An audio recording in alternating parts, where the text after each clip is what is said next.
Most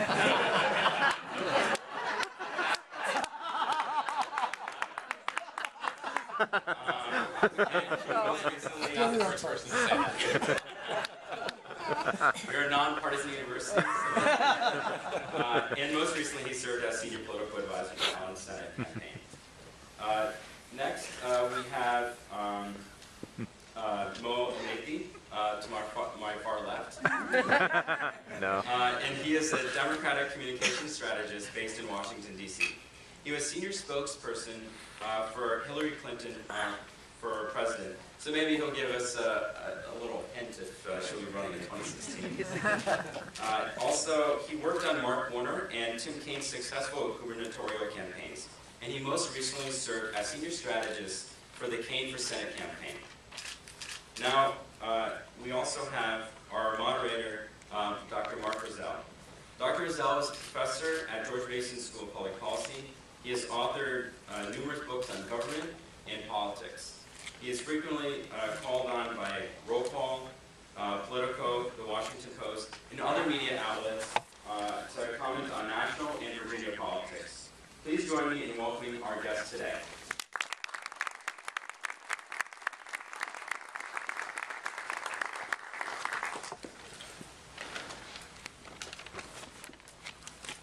Welcome and thank you everybody for attending this event, and I think that's loud enough, isn't it?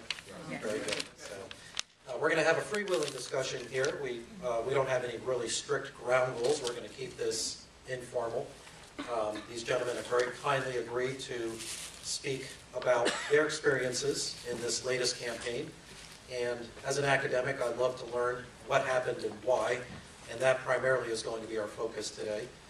We're not playing the game of time limits and the like as we do in presidential or senatorial candidate debates, but I will be sort of the traffic cop here to make sure everybody has a chance to have their say and get their viewpoint across as to what happened and why and what we can learn from it.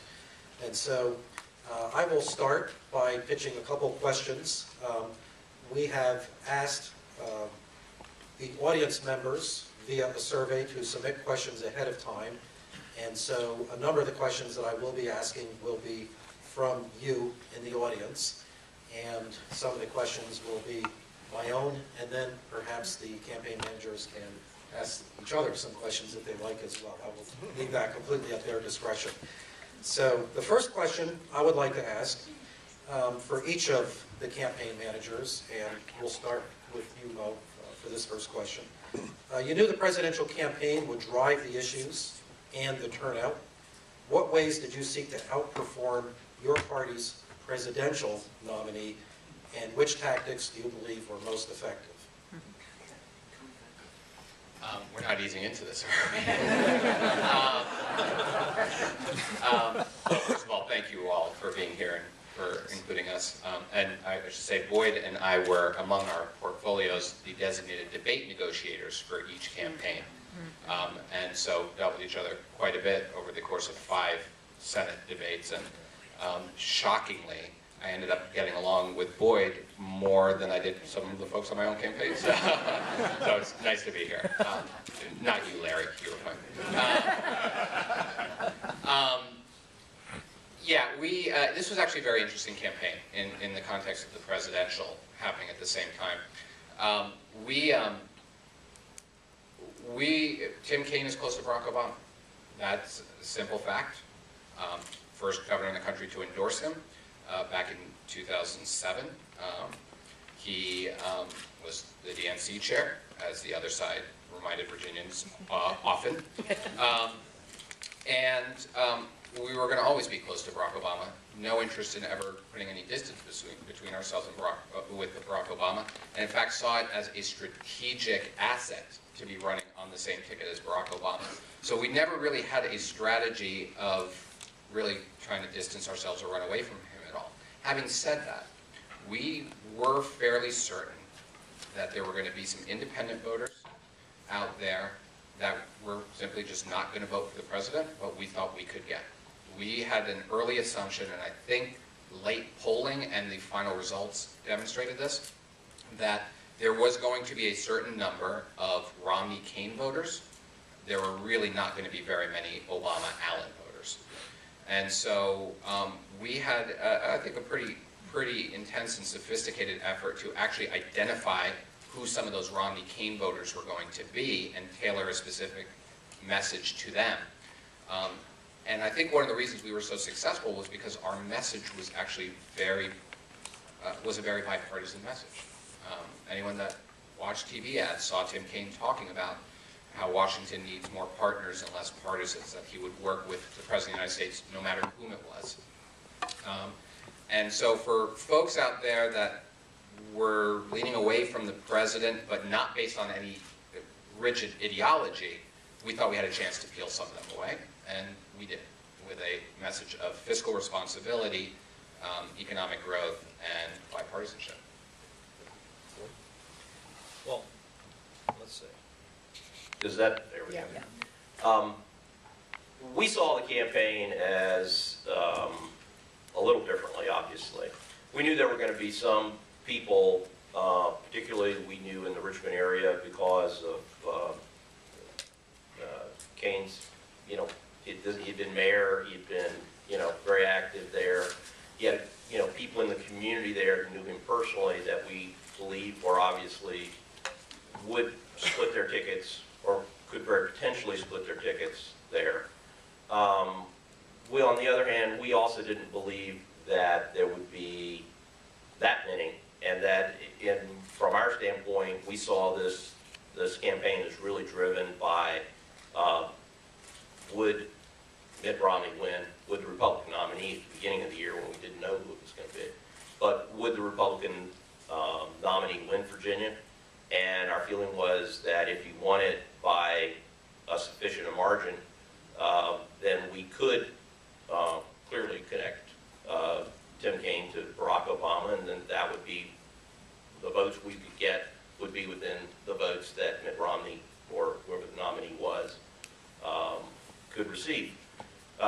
We knew we did do some work with some specific groups. We felt like, frankly, we could run better in rural Virginia than Mitt Romney, and we did a little bit. But in the end, this election was really driven by the presidential race. It was, frankly, everything from what issues were on people's minds. That was being driven by the huge amounts of ads that coming from the both campaigns and all the independent groups that were coming in. They all, I mean, I don't know how many of them outspent our campaign, but most of them did, in terms of what was on TV. And that really was the environment we were working in. And from our standpoint, and I'm going to do the mea culpa right here at the beginning so we all get it out on the table. There were no Republican consultants or pollsters in this country who got this election right. I mean, every one of them got it wrong. Thank God I wasn't on Fox News election night. Do it publicly. I'm doing it here in front of you. It's much nicer, actually. No cameras. No cameras. Nobody, But the truth was, and I know I'm jumping ahead, but I'm going to jump ahead anyway. So, but the truth was, our last polling was done on Sunday and Monday night, a week before the election. That's when we were making our last TV decisions. At that point in time, we were showing Mitt Romney at 50%, and we were showing Barack Obama at 45. We were showing us at 49, Tim Kaine at 44. And in any typical election, if those numbers were right, then the undecideds would either not vote or they would break for the person in the lead. And therefore, we at that point were expecting a 51.5%, 52% victory for Romney, and that would have given us a victory. We were close enough, and that was what that's what we were looking at going into a week before the election. Now, obviously, there were some things that changed in the last week, but the biggest single change was that President Obama got his vote out in a way that nobody in the Republican Party expected or believed he could do. Along those lines, are we on here? Yes. Along those lines, I have an audience question, perhaps a hard one for you, but if you could run this campaign again, what would you do differently? And I'll start with Boyd, and then if you want to say it. My answer is short. I've got a tough one for you next. What I would do differently was have somebody run over all those people who ran against us in a primary, so they never could have run. But unfortunately, that's not allowed. But the truth was, we ran the campaign. We ran an extremely disciplined campaign. We did not make fundamental mistakes. We got close enough that if we had won Virginia for Romney, we would have won. I don't think there was in this environment with two candidates who were so extremely well known.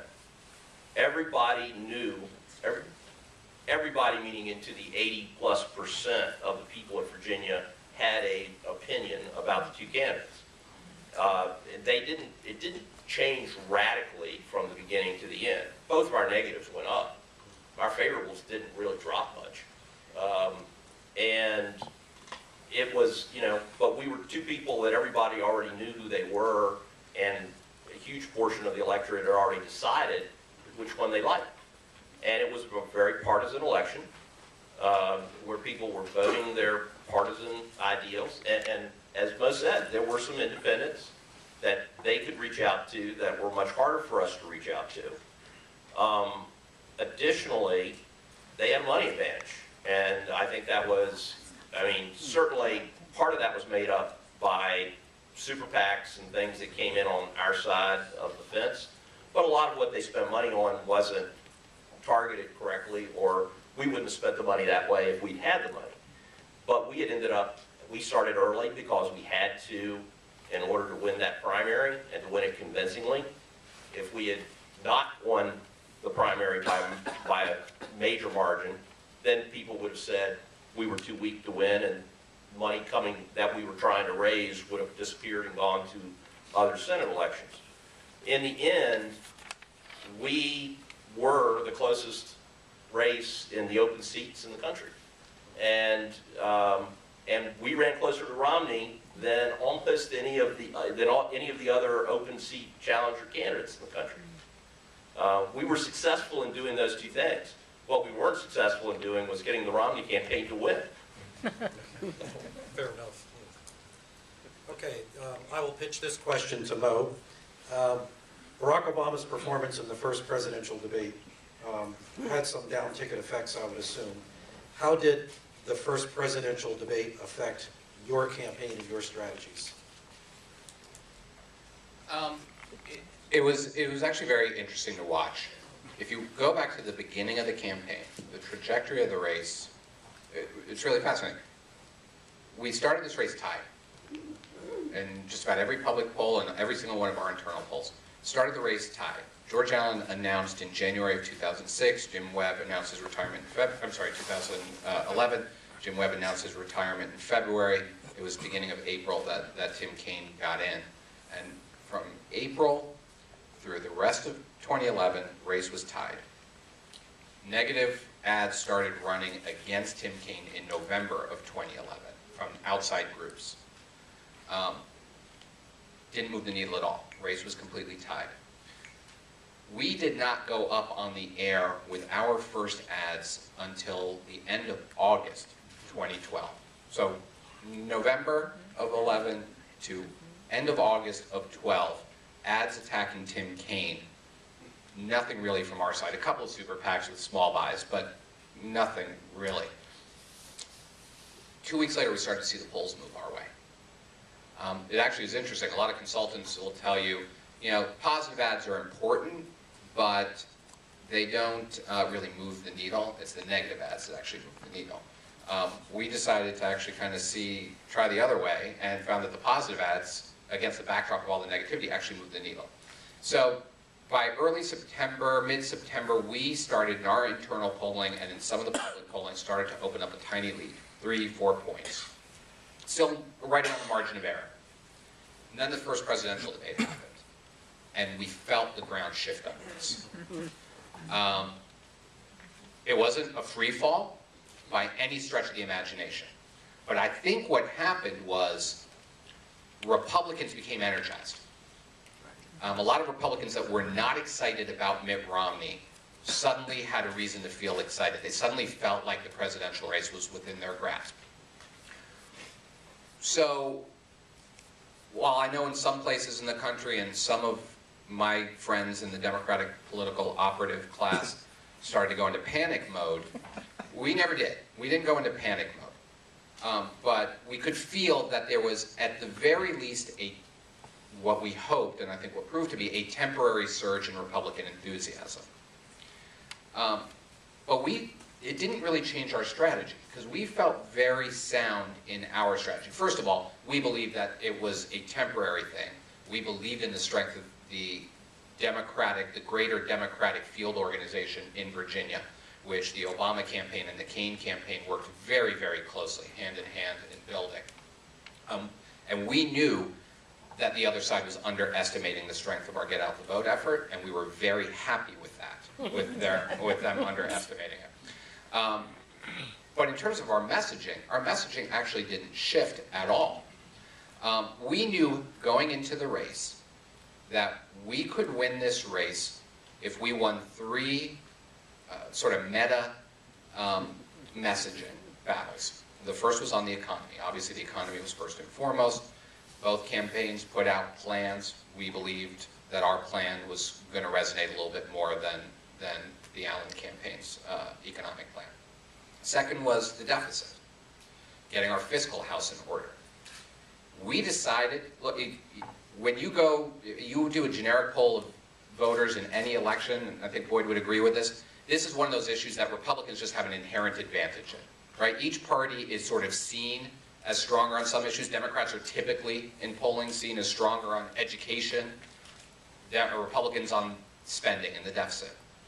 And in some of our internal pollings at the beginning of the race, that seemed to be the case. Governor Allen had an advantage over us on spending issues. We went on the offense. Going back to the first debate in December of 2011, we went on the offense. Maybe one of the few Democrats in the country running in a federal race who actually wasn't in a defensive posture on spending and the deficit. We went on the offense, reminding people of George Allen's record when he was in the Senate, and really trying to make this a referendum on his last term in the Senate, particularly on spending issues. By the end of the campaign, in our last poll, we actually showed that the double-digit advantage they started with on the deficit was completely erased, and that we were seen much more evenly on who would be more able to take care of the deficit. The third item, though, I think was the most important one. You asked people what was the single biggest impediment to economic recovery and expansion. It's not taxes, it's not regulation, it's gridlock. Voters believe that the single biggest challenge with fixing any of our challenges was that Washington was hyper-partisan. And so that became our central core message, that if you want to break through the gridlock, Tim Kaine's your guy, George Allen isn't. And we made that a central theme of our campaign. And I think our advertising strategy reflected that. Of the 16 different ads that we ran, we had Tim Kaine speaking directly to camera because we believed that he could sell this message better than any announcer could. We ran two ads that maybe made the biggest splash from our side during the campaign. We're right in the middle of the campaign. We ran one ad where he talked about his record of working with both President Bush and President Obama. I thought it was kind of amusing for 2 reasons. One, the beginning of this campaign, the biggest question I kept getting from reporters is, how fast are you going to run away from the president? We actually ran with the president in one of our first ads. And we may be maybe the only candidate in the country on either side of the aisle to actually mentioned President Bush in a positive way in a television ad. But talking about that showed that he was willing to put partisanship aside. And the second ad was one where we actually did differentiate ourselves from the president a little bit. It was an ad where he talked about his position on the Bush tax cuts, saying the president wants to roll them back for anyone who makes $250,000. My opponent wants to keep them permanent. I think there's a middle ground. And that spirit of compromise and willingness to reach out to both sides of the aisle was one of our single biggest strategic goals. And at the end of the campaign in our polling, we showed we had a double-digit advantage over George Allen on who was seen by voters as most likely to reach across the aisle. I don't want to speak for, I would assume that you guys saw this coming a bit based on some of the ads that I saw you run, where you talked about George Allen's record as governor working with Democrats. So clearly both sides knew that this need to project a bipartisan aura was important. I think voters just believed our messaging a little bit more at the end of the day.